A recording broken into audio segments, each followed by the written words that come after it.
Boa tarde a todos. É com alegria no coração, né? Que mais uma vez, através desta forma virtual, nós nos encontramos para conversar sobre a nossa querida doutrina espírita, né? Sempre é uma satisfação. Esse programa da Messe, focando nos estudos da doutrina, no foco de Amélia Rodrigues, é muito importante, né? Muito importante porque essa poeta baiana, ela traz, né, detalhes históricos que nos emocionam. Eu tenho que confessar de início que não fui muito assíduo nesses últimos tempos na visualização das palestras das outras pessoas, dos outros irmãos que fazem a palestra. Alguns eu assisto, às vezes. Então, se o tema que eu escolhi já foi declinado aqui por uma outra pessoa, eu peço desculpa. Se bem que é assim, né? Às vezes é necessário, que nem no Evangelho segundo o Espiritismo, né? Abrir o acaso, é um estudo que você faz, né? Ao acaso, se abrir a mesma mensagem toda, é para você fixar aquilo, né? Então vocês me desculpem se alguém já tocou no assunto que eu escolhi para comentar com vocês. É do livrinho A Mensagem do Amor Imortal. Excelente, né? Eu olhei o título dos capítulos, capítulo 20, Alvíceras de Luz em Noite Escura. Eu falei, nossa, um título interessante, Alvíceras, né? Boa nova de luz em noite escura. Eu não sei, eu fiz uma associação com os nossos dias, né? A gente está precisando de alvíceras de luz, né?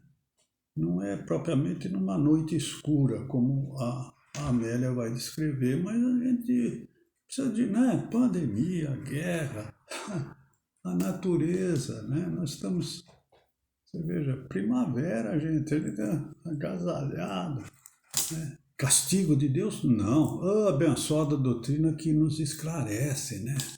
Nós, homens, somos responsáveis pela nossa casa que Jesus criou para nós, entregou para nós certinho. Ele, interessante a gente, né, frisar sempre.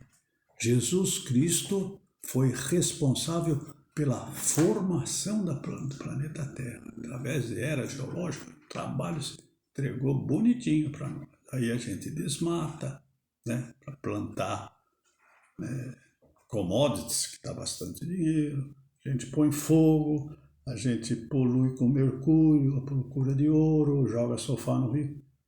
E daí a natureza não perdoa, né? O homem perdoa de vez em quando, Deus perdoa sempre. A natureza não perdoa. Então, para desanuviar um pouco, né, essa situação, a gente está sabendo, né? Transição planetária, né? Está acelerada essa transição. Nós, no terceiro milênio, nós temos aí 980 anos para terminar o terceiro milênio, mas parece que a coisa vai ser antes de, né? Então todo essa transição, esse declínio de moralidade, né, gente, meu Deus do céu, para toda parte. Então é preciso um pouco de energia renovadora, né, alvíceras de luz. Mas a Amélia Rodrigues, nesse capítulo, nessa mensagem, ela na realidade se reporta à época em que Jesus esteve entre nós e aquele período rápido, né? Aquela noite escura que passou rapidamente, como ela descreve, entre a perseguição a Jesus, o seu julgamento, a sua condenação e o final no Gólgota, né? Então ela nos traz aí muita reflexão. O cuidado que todos nós que estamos engajados nesse programa Eu acho assim, é difícil você sair da literatura, né? Da verve da Amélia Rodrigues. Dá vontade de ler só, de ponta a ponta, porque a gente escurece um pouco se começar a querer devagar sobre um conteúdo extraordinário. Vamos lendo trechinhos e comentando, né, sem fazer um esforço para não obscurecer a luz da mensagem de Amélia Rodrigues. Vai começar assim, olha. Vísceras de luz em noite escura. O atropelamento dos acontecimentos terríveis dos últimos dias, naquela época, foi superior às forças daqueles homens simples e sonhadores, os seguidores de Jesus. Eram pessoas simples, pescadores, povo, né? Homem do povo, eram simples e sonhadores. Então, aquela turbulência, né, foi superior às forças. Então, as pessoas ficaram aturdidas com tudo aquilo que estava conhecendo, né? O mestre, narra aqui a Amélia, conviveu com eles por 3 anos, instruindo-os, e olha, instrução primeiro, e exemplificando o amor. Nós temos que já começar a seguir esse conselho. Nós temos que exemplificar o amor que nós conseguimos no estudo da doutrina espírita. Ficar falando, é muito bonito, tal. Exemplificar o amor, pensamento, né? As emoções, as palavras, exemplo, arrasta, exemplificando o amor. Advertindo sobre o que viria depois em forma de padecimento. Jesus sabia qual era a sua missão, qual era o desfecho. Meu Deus, não é um espírito de luz. E eles, ingênuos do atavismo judeu. Atavismo é você ficar, né, acreditando, repetindo aquilo. Atavismo judeu sobre o Messias poderoso. Os judeus pensavam que vinha um libertador do jugo romano, vinha um rei poderoso, né? Ficou isso na cabeça do pessoal daquela época, né? Não estavam preparados interiormente para tudo quanto sucedera. Estavam apenas... Por quê? Porque ainda não estavam exemplificando através do amor. Não entenderam na íntegra as mensagens de Jesus. Por isso que na doutrina espírita existe uma ênfase constante de se estudar os ensinamentos do Evangelho. Estudar, não é ler, rezar, é estudar os ensinamentos.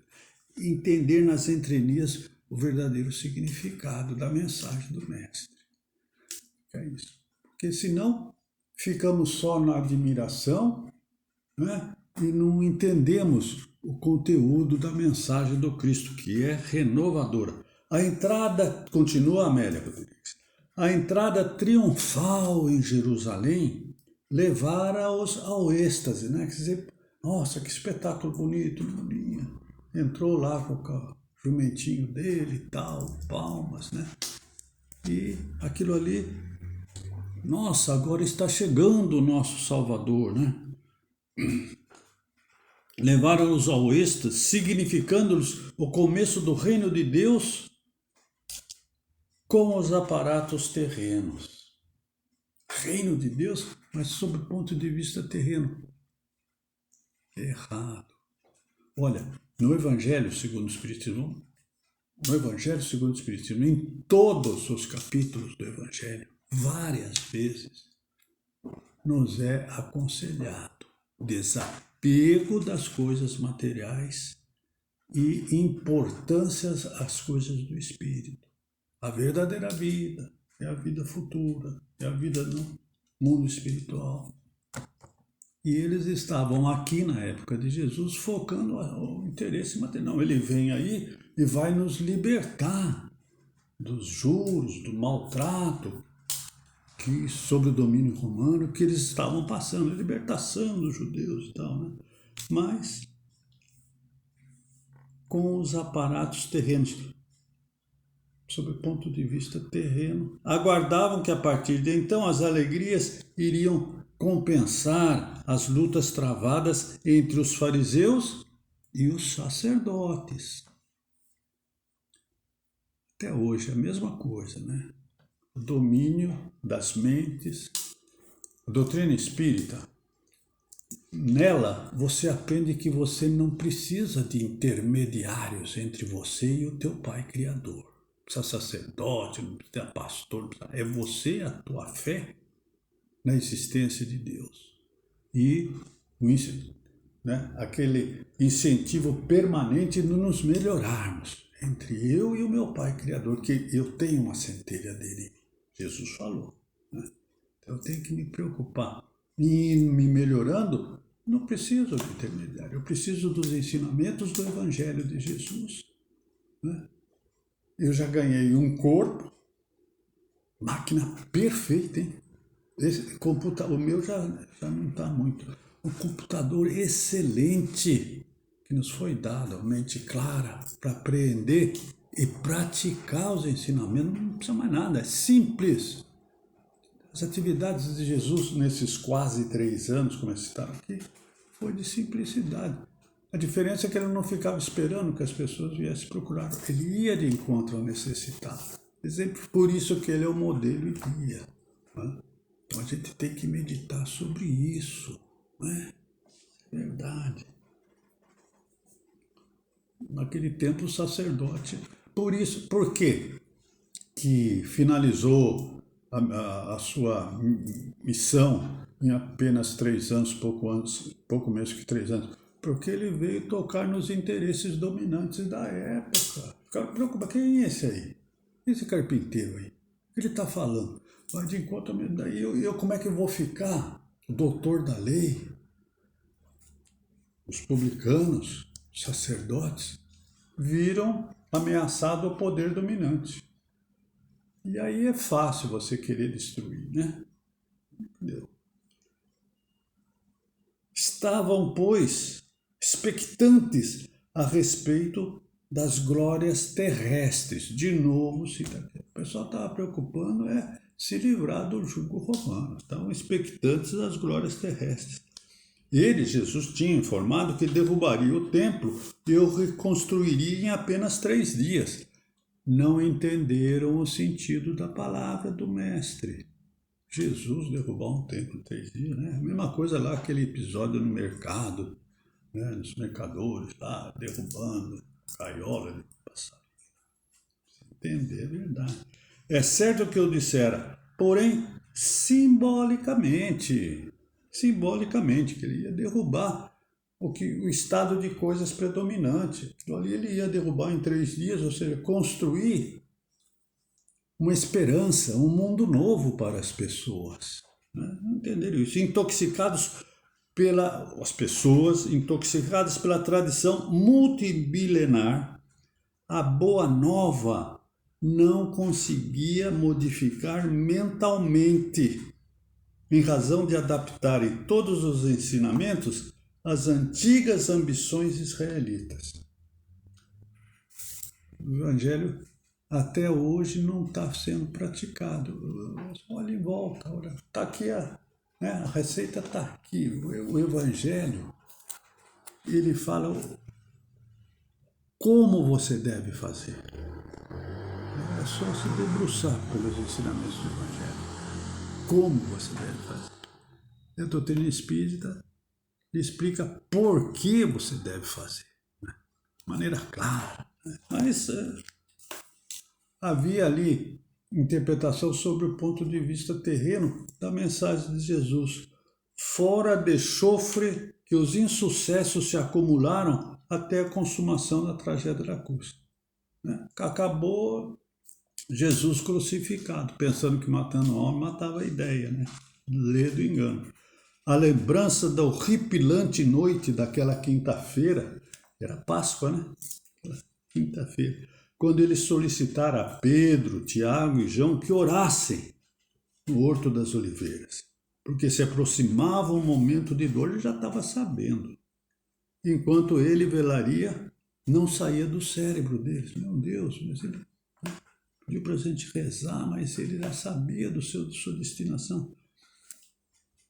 Depois, como esquecer a prisão vergonhosa naquele lugar em sombras, entregue aos inimigos por Judas? Como é que eles não estavam entendendo na época? Como assim, né? Judas, através Amélia Rodrigues fala assim, daquele beijo de perfídia. Né? Como é que vai se entender isso? Um amigo dele, né, discípulo dele, como é que entregou 30 moedas e tal? O pessoal ficava meditando como foi possível que isso acontecesse, né? Depois a atitude de Pedro, né, que decepou a orelha de Malcos e foi repreendido por Jesus, né, por ter feito aquilo. Estranha loucura tomava a mente de todos, levando-os a fugir dali, mesmo sem ter para onde ir. Depois, em seguida, não podiam imaginar, né, ele sendo empurrado pelos legionários, pela palavra de Amélia, né, empurrado pelos legionários e desocupados da odienta Jerusalém, aquela ralé perversa e detestada por todos. Pegou duro Amélia Rodrigues, hein? Levado para um e outro julgador, né? Ia para Pilatos, depois para Herodes, Herodes devolveu para aquele julgar, não encontravam, né, a motivação segura para condenar. Logo em seguida ficaram estarrecidos com a disputa, né, entre Barrabás, o criminoso, né, e Jesus, o Consolador, né, o bom. A turba, né, escolheu libertar Barrabás e condenar o libertador. E era Páscoa, né? Pensavam na época, né? Como ele se deixou matar? Pois ele era rei, o reinado dele era no outro mundo. Deus, seu pai, tudo pode, tudo vê. Por que Deus não impediu? Descreve assim Amélia Rodrigues: como ele se deixara matar? Porque não fulminara os infames julgadores, ou simplesmente não se libertara da cruz. O pessoal não entendia, né? Ele era o libertador, ele era, né, o Messias esperado, o grande libertador. Onde estava Deus, que não salvara o seu filho, que somente o honrara? Até hoje, às vezes tem gente que fala: Deus esqueceu de mim, onde está Deus? Deus está dentro da gente, tem mais aqui, né? Fazer com que ele floresça na sua gloriosa, né? Mas depende de nós, dos nossos comportamentos. Tudo que ele dissera, belo e comovedor, agora parecia remoto na memória das pessoas, né? Chegaram a ponto de duvidar da missão de Jesus, né? Diz ele aqui, ó. Chegaram a duvidar da sua missão e pensaram que foram ludibriados, porque estavam atentos às coisas materiais. Esse daí nos enganou. Como é que foi deixar ser julgado? Como é que foi crucificado? Se julgaram ludibriados. O medo unira-os e os recolhera no local da última ceia. Ficaram com medo. Vai sobrar para nós. Acho que pensava assim, né? As sombras adensavam-se, cada vez mais apavorantes. E agora, o que vai ser de nós? Morreu o chefe, né? E seus infames agora investirem contra eles, despreparados e medrosos, temiam. Pouca fé, né? Nós temos que ter confiança na justiça divina. Eles vacilaram, amarelaram, como se diz, vacilaram. Esperavam que as angústias e as ameaças diminuíssem, a fim de voltarem a Galiléia, que já não seria mais a mesma sem a presença de Jesus, né? Então começaram as defecções. José de Arimateia, tem um livro bom sobre José de Arimateia, amigo de Jesus. José de Arimateia, que simpatizava com Jesus, solicitou a Pilatos o cadáver de Jesus. depois que ele solicitou o cadáver, para arrumar um local, né, para que fosse enterrado como era a tradição judaica, né, tinha que ser um enterro. Não tiveram, no entanto, coragem de ir na reunião do Sinédrio. Foi depois, na reunião do Sinédrio, onde houve o julgamento, ele não apareceu, por medo de autodenunciar-se. Agora, quando tudo estava consumado, queria oferecer o sepultamento, né? Outro também conhecido, Nicodemos, o famoso diálogo de Nicodemos, né, que esclareceu o renascer de novo e tal. Nicodemos também não tivera contato com ele, o estimava, evitou participar do seu julgamento para não ter problema de consciência. No entanto, agora não corria nenhum perigo porque ele estava morto. Aí Nicodemos chega, né? As criaturas humanas sempre avaliam antes, né? Será que eu não vai sobrar para mim? Será que eu não vou me envolver muito com isso? Falta fé. Tem gente que não gosta de até a sua religião, não. O espírito eu sou simpatizante, eu não vou, vai tomar passe só. Não assume. Criaturas humanas sempre avaliaram diante de determinadas decisões, primeiramente os interesses, os perigos, optando pela atitude covarde da abstenção. Abstenção, atitude covarde.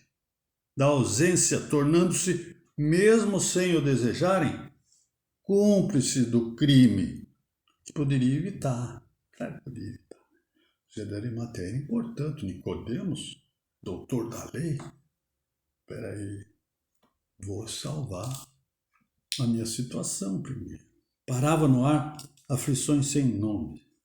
Olha como a Amélia Rodrigues descreve Jerusalém. A cidade assassina, porque não eram poucas as vítimas da lei romana, né? Através da crucificação. Aí o Gólgota era o lugar que estava cheio de... Né? Cidade assassina estava tumultuada e os seus governantes nobres e imprevisíveis aplicavam a justiça odienda de Roma. Não quero, né, ser mal visto pelo patrão. A lei romana era aplicada e eles aplicavam. O Monte da Caveira sempre exibia corpos apodrecidos, semi-devorados por chacais. A cidade empoeirada e terrivelmente fétida recebia os ares pútridos do Gólgota. Rodrigues escreve assim. Deve ser mesmo, né? Falta de jeito. Um local para matar e a pessoa ficava lá, ninguém, família não se incomodava. A sepultura nova recebeu-lhe o corpo envolto em linho, ataduras, ele foi, né? Foi sepultado com perfumes, mirra, oferecido por Nicodemos. Aí depois Nicodemos, né? Vamos dar um enterro bonito. Então, embora fosse dia, a noite moral que os discípulos passaram a ter dominava as mentes e os corações. No terceiro dia, 4 mulheres, Maria de Magdala, Maria de Betânia, recebia o nome da cidade de onde era, Maria de Magdala, Maria de Betânia, Salomé e Joana de Cusa. Olha ela aqui, Joana de Cusa, Joana de Ângeles, né? Essas 4 foram ao sepulcro. A saudade deles era insuportável. Né? O pulsar dos seus sentimentos assustava. A madrugada ainda não vencera as trevas dominantes. Quando se acercaram da sepultura, a gente conhece essa história, né? Se acercaram. A pedra era uma roda, né? Estava aberta, a sepultura estava aberta. Ficaram temerosas, entraram e não encontraram ninguém. Temeram adentrar e pensaram angustiados: quem o teria movido? Qual interesse havia em fazer aquilo? Trêmulas, à medida que a claridade do dia em Vitória lhes facilitava a visão, mais se acercaram. E ao adentrarem, foram surpreendidas por um ser luminoso, de roupagem alvinitente, ante o sepulcro vazio. que indagou a elas: por que buscai o vivo entre os mortos? Jesus não estava mais ali. Ele, manipulando, como era de estatura moral extraordinária, manipulando, né, o veículo cósmico universal, ele fazia o que queria, né? Multiplicava pães, peixes, né? Andava sobre as águas, curava leprosos, cegos, desconjuntados. Ele usava o fluido cósmico universal a seu bem prazer. Daí, usando esse recurso, né, que a sua estatura moral permitia, ele apareceu, né? Ele apareceu a elas, né? Vamos ver o que, continuando aqui, Amélia. Eis que cumpriu a promessa, ide e anunciai-o aos vossos companheiros. Elas saíram emocionadas, geladas de medo e de alegria, porque aquela entidade espiritual diz: não, ele não está mais aqui não, ele está vivo, estão procurando vivo no lugar de morto, vai no cemitério, você não, né? Está lá só o corpinho. Saíram emocionadas, geladas de medo e de alegria, e voltaram à cidade ansiosas quase a correr. Maria Madalena ficou para trás. Ficou na retaguarda quando viu alguém que pensou que era o jardineiro e o interrogou: para onde levaram o meu senhor? Aí ele voltou-se para Maria Madalena, que deslumbrada ouviu-o chamá-la docemente, como sempre fazia: Maria. Ela: Rabone, né? Mestre, senhor, Rabone. Correu a abraçá-lo, mas ele a deteve. Não me toques, pois que ainda não subi ao Pai. Ele estava corpo fluídico, né? Não deixou ela se tocar. Havia descido ao Hades, na tradição inferno, em regiões infelizes. Ainda não tinha subido, né? Nessa missão, descendo aos infernos, como é chamado a tradução Hades, para resgatar Judas, o atormentado, que apressara os acontecimentos e fugira pelo suicídio. Olha, suicídio é fuga. A última coisa que a gente tem que fazer é pensar em suicídio. Fugir, né, pela fuga. As lições que a história nos conta, né, das pessoas que se suicidam. Amélia Rodrigues fala assim: o atormentado que fugira pelo suicídio. O amor, a lei do amor, hein? A lei do amor. O amor for em busca do infeliz traidor que moveu Jesus. O amor que só ele pode nos exemplificar. Foi atrás de quem o tinha traído. Foi em busca do infeliz traidor.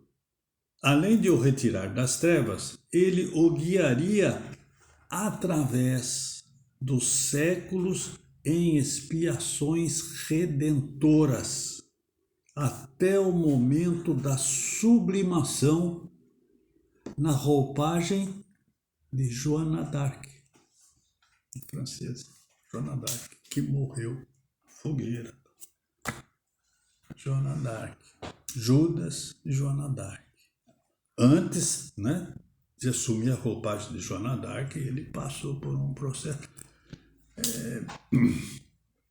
O livro de Ivone Pereira, Memórias de um Suicida, é uma leitura, não vou dizer pesada, mas é uma leitura séria, onde a gente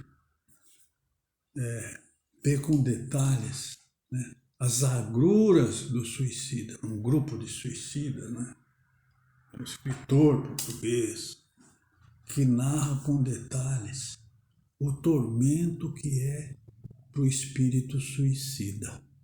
Que, como eu estava dizendo, que recebe este corpo perfeito, máquina que funciona direitinho, só, principalmente nós que reencarnamos, né?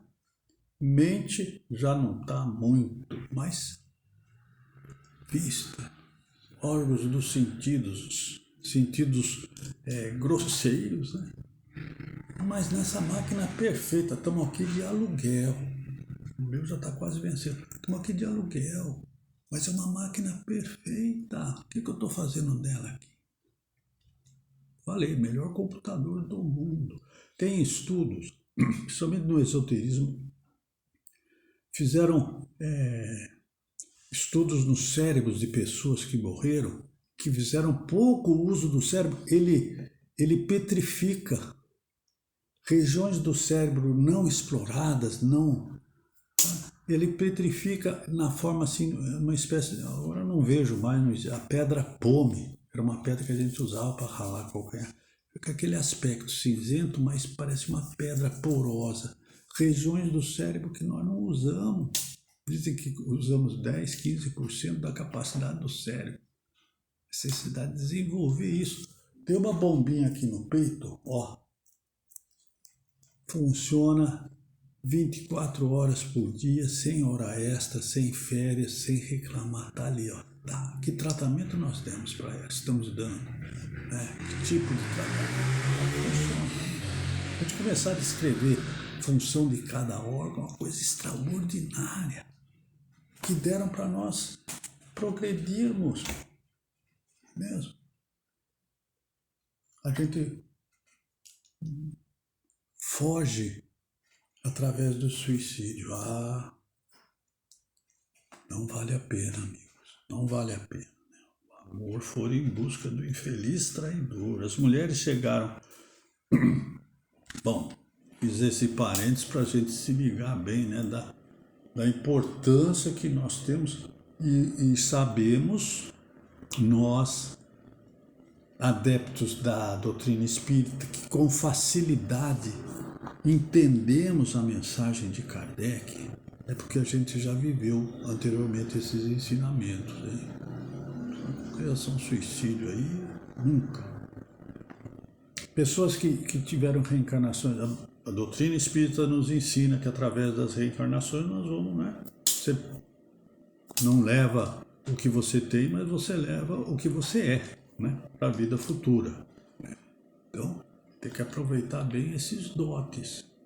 Não desperdiçar essa oportunidade através da fuga, através do suicídio. Não deve, nunca, aproveitar essas oportunidades.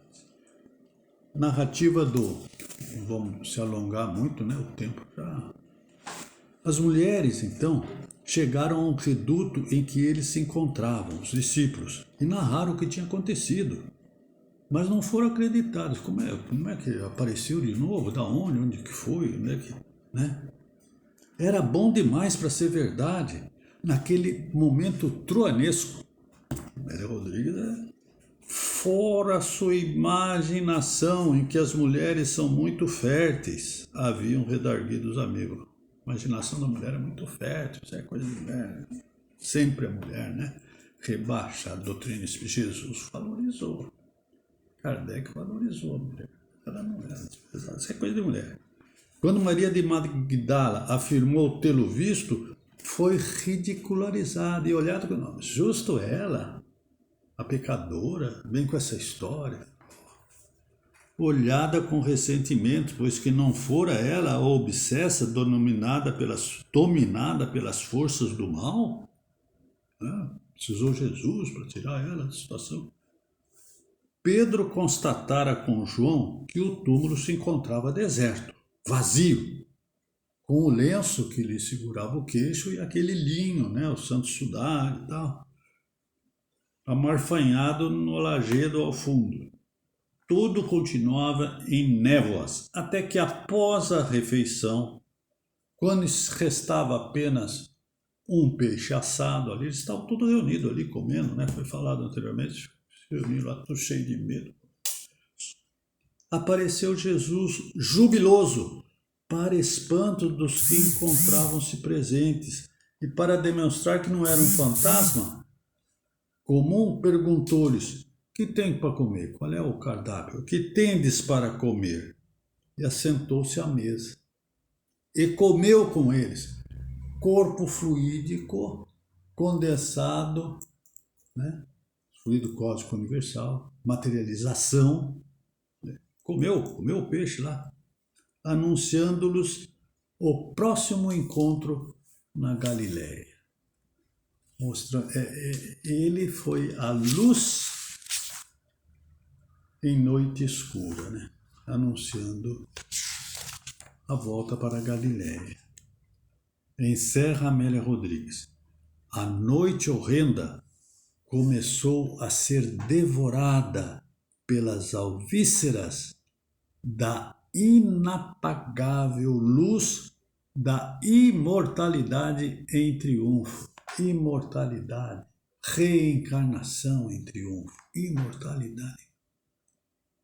Nós somos, não é, eternos, estamos num processo de ascensão ainda muito longe da perfeição. Nunca mais haveria tréguas iguais àquela noite escura. Nunca mais. Somente a perene luz da vida. Perene luz da vida imortal. Somos imortais. Vamos aproveitar a chance nessa os instantes aí, poxa. Praticar o quê? A caridade. Fora da caridade não há salvação. Nos foi dada essa oportunidade e principalmente o que a gente falou, tomamos contato com a doutrina espírita. Será que não estivemos vivendo naquela época? Que a gente aceita, né? Aceita bem, com raciocínio lógico, coerente, você aceita os ensinamentos do mestre, se sente feliz em praticar as lições do Evangelho. Nós somos felizes em sermos espíritos eternos, em sermos espíritos espíritas, como diz Bezerra de Menezes. Oportunidade gloriosa.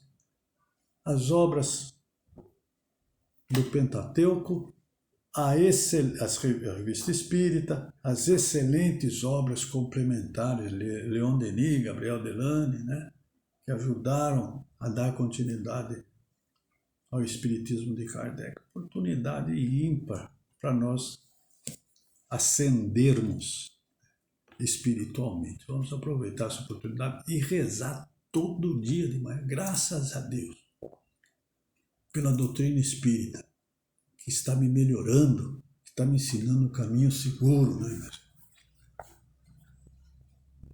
Que os ensinamentos dessa mensagem de amor imortal da Amélia Rodrigues possa calar fundo nos nossos corações para que nós possamos, não é ler, filosofar, que maravilha, não.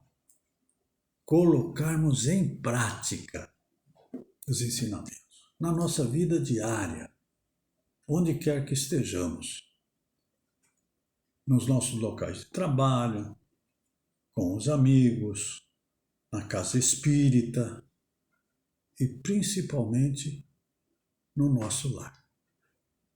Mais uma vez, obrigado pela oportunidade, uma boa tarde a todos, que o Mestre Jesus continue nos guiando nessa fase, né, aparentemente turbulenta. Tudo passa, né, mas que tenhamos coragem, fé e confiança no amor de Deus, né, e de Jesus que nos guia na jornada. Até a próxima.